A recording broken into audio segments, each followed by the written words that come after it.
अच्छा, तो अब हम यहाँ पहले डिस्कस करते हैं कि इस सवाल का मतलब तो हमने देख लिया कि what does the chemistry deal का मतलब क्या हो जाएगा कि केमिस्ट्री किन किन लॉस पे डिपेंडेंट है और वो किस तरह से डील करती है। ठीक है, तो पहले तो इस सवाल के जवाब में हम क्या लिखेंगे, chemistry deals with the matter and the changes occurring and the change chemical changes that are governed by some empirical laws. अच्छा, एम्पिरिकल लॉज के बारे में हम डिस्कस करेंगे आगे। अभी फिलहाल ये याद रखिएगा कि केमिस्ट्री क्या कर रही है, डील कर रही है उन मैटर्स के ऊपर या उन चीज़ों के ऊपर। मैटर में पहले बता चुका हूँ कि वो चीज़ जो क्या करती हो, मास रखती हो या फिर क्या करती हो, वॉल्यूम ऑक्युपाई करती हो। एंड द चेंजेस अकरिंग, अब मतलब ये है कि उसकी स्टेट में कोई चेंजिंग आ रही है। स्टेट में चेंजिंग से मुराद ये है कि पहले वो किसी सॉलिड स्टेट में था, अब वो लिक्विड स्टेट में हो गया। और जो केमिकल चेंजेस आ रहे हैं जो कि किसी न किसी एम्पिरिकल लॉ पर डिपेंडेंट है, वो कहलाता है लॉज ऑफ केमिकल कॉम्बिनेशन। अभी इसके बारे में हम डिस्कस करते हैं, तो उससे पहले पहले हम यहाँ पे लिखते हैं दीज लॉज आर। पहला लॉ हमारे पास आ जाएगा जो हम यहाँ पे लिखेंगे, law of conservation of mass. दूसरा लॉ है लॉ ऑफ कांस्टेंट कॉम्पोजिशन। तीसरा लॉ हमारे पास है law of multiple proportion. Spelling mistake हो गई।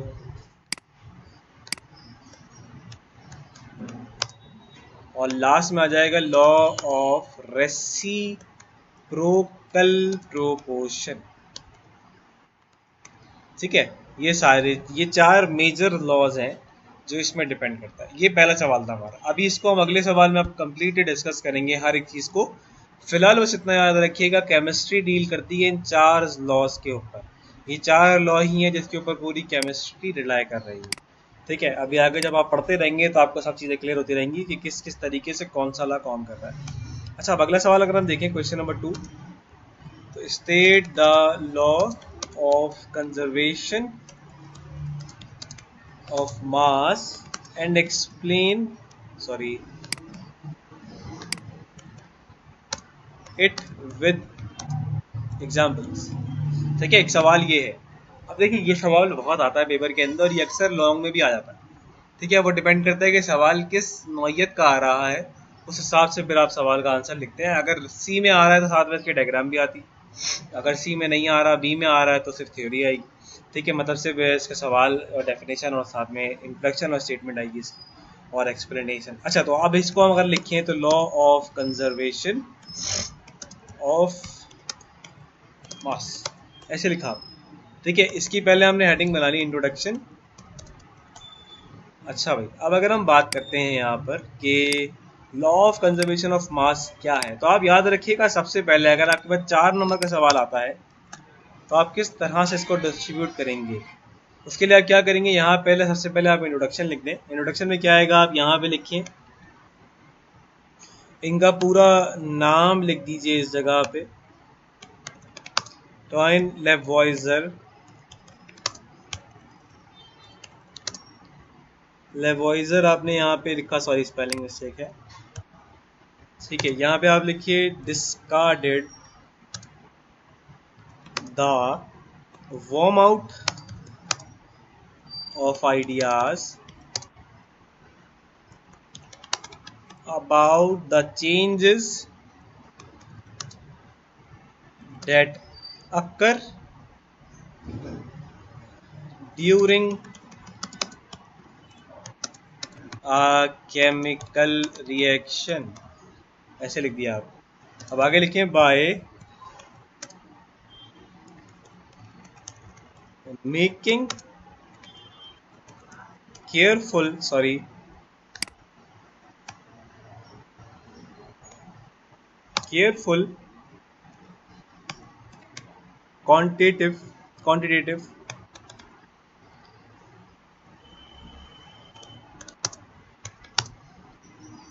measurements,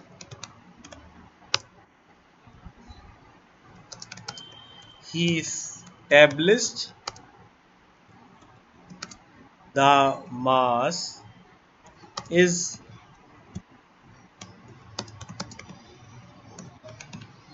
neither created nor be destroyed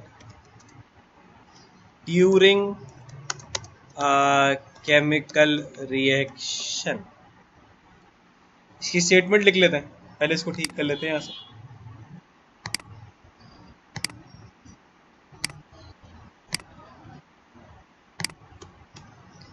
अब यहाँ पे आते हैं और इसकी पहले स्टेटमेंट, मैं स्टेटमेंट लिखने के बाद फिर समझाऊंगा साथ में, ठीक है। आपने यहाँ पे लिखा है स्टेटमेंट और यहाँ पे लिख लीजिए कि it states that mass is neither be created or destroyed during a chemical reaction। In other words, it is neither created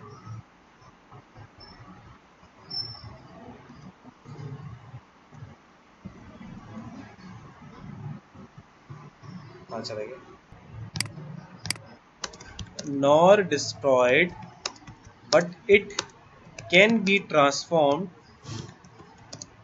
from one form to another। ये इसकी स्टेटमेंट आ गई है। अच्छा, एक स्टेटमेंट हम इसकी और लिख सकते हैं, वो भी हम यहीं पे लिख लेते हैं ताकि फिर एक साथ समझा दूंगा। इन any chemical reaction, the initial weight is equal to the final weight of the product। तो इसको ऐसे लिखते हैं, ऑफ द रिएक्टेंट करते हैं, of the reactant is equal to the final weight of the product, ठीक है। और एक और इसकी डेफिनेशन हम बना सकते हैं, इससे बनाते हैं कि मास कैन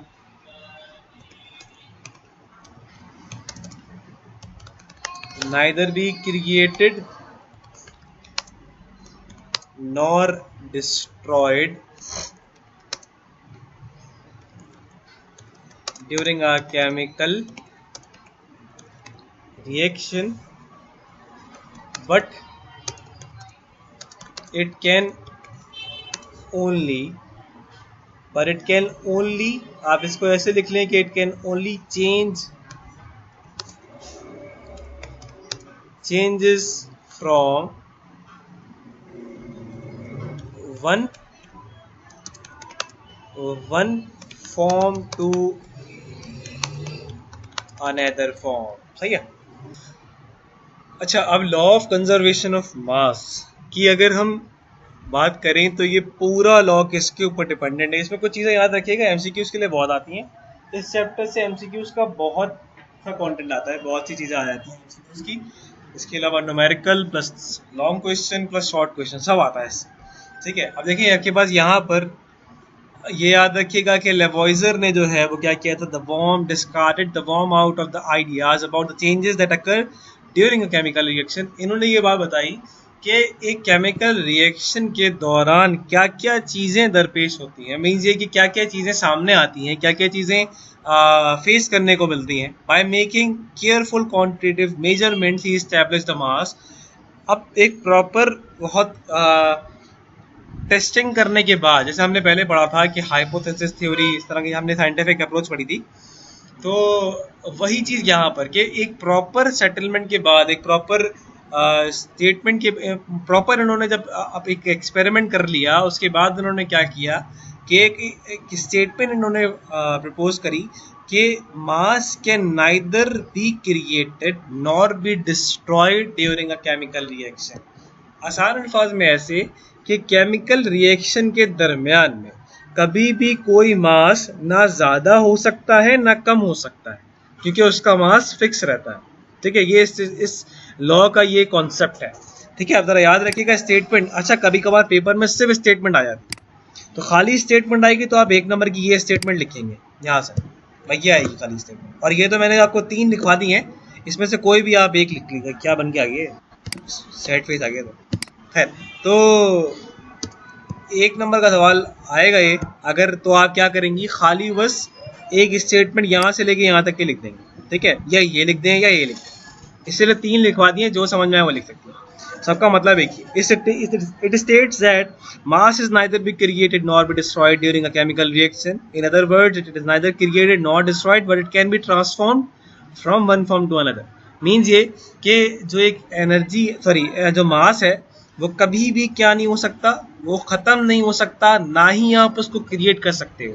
एक चीज़ जो पहले से मौजूद है वो फिक्स रहेगी, उसके अंदर कोई चेंजिंग नहीं आ सकती। इसके बाद अगर हम अगली बात करें in any chemical reaction, the initial weight of the reactant is equal to the final weight of the product. Means ये अगर आसान अल्फाज में हम देखें कि अगर हम रिएक्शन करवाते वक्त ऐसे बात करें कि हमारे पास अभी 2 मोल से हाइड्रोजन है, मिसाल के तौर पे, अभी मैं मोल्स वगैरह का कॉन्सेप्ट अलग दूंगा, आसान अल्फाज अभी याद रखें कि आपके पास यहाँ पे हाइड्रोजन जो है वो 2 मोल्स है। अब सिर्फ इतना याद रखें। अब जब रिएक्शन हो जाएगा तो रिएक्शन होने के बाद भी ये 2 ही रहेंगे, ये 3 या 1 नहीं हो सकते। हाँ, ये डिवाइड हो सकते हैं। ऐसा हो सकता है कि H प्लस H हो जाए, ये ऐसा हो सकता है कि ये H किसी और से लिंक कर जाए, ये हो सकता है, रिएक्शन कर सकता है। मगर जब आप इसको तोड़ेंगे ना तो क्या होगा, इसका अपना वेट सेम होगा। इसमें एक वो आता है जो हम यू शेप या आप कह लें कि जो हम एक्सपेरिमेंट किया जाता है, तो उसके असल कॉन्सेप्ट ये है कि मैं आपको इसका बेसिक कॉन्सेप्ट समझा रहा हूँ, उसको लिखवाऊंगा भी अलग से। अभी से इतना याद रखिएगा कि अगर किसी रिएक्शन के अंदर आपने कुछ चीज़ें ऐड करी, मिसाल के तौर पे अगर आपने क्या किया कि आप एक जूस बना रहे हैं, मिसाल के तौर पे आपने टैंग और शक्कर एग्जाम्पल आपने शुगर यूज़ करी। अब आप जब उसका शेक करते हो, आप उसके अंदर जो है वो आप उसको मिक्स कर लेते हैं, तो मिक्स करने के बाद भी अगर आप उसको मेजर करें तब भी आप जो वेट देखेंगे तो दोनों का आपको अलग अलग वेट मिलेगा। ऐसा नहीं होगा कि मिक्स होने के बाद उनका वेट जो है वो बढ़ जाए या कम हो जाए। उन दोनों के अलग अलग वेट्स रहेंगे, अलग अलग मास रहेंगे, उसके अंदर कोई भी फर्क नहीं है। हाँ, शक्ल बदल जाएगी, पहले कुछ था अब कुछ हो गया, मगर जो उसकी जो आप कह लेंगे जो उसकी जो फॉर्म है, उसकी जो शक्ल है वो बिल्कुल सेम रहेगी। मतलब शक्ल से मतलब ये कि उसकी जो वेट है या मास है वो बिल्कुल सेम रहेगा, बट हाँ उसकी शक्ल या उसकी जो फॉर्मेशन है वो बदल सकती है। क्लियर है? तो ये हमने अभी बेसिक स्ट्रक्चर किया था कि इसके अंदर सिर्फ और सिर्फ क्या था कि हमने स्टेटमेंट और वो कवर किया कि हाँ इस तरीके से आपने जो है वो एक law of conservation of mass की स्टेटमेंट आपने इसमें कवर करी। ठीक है,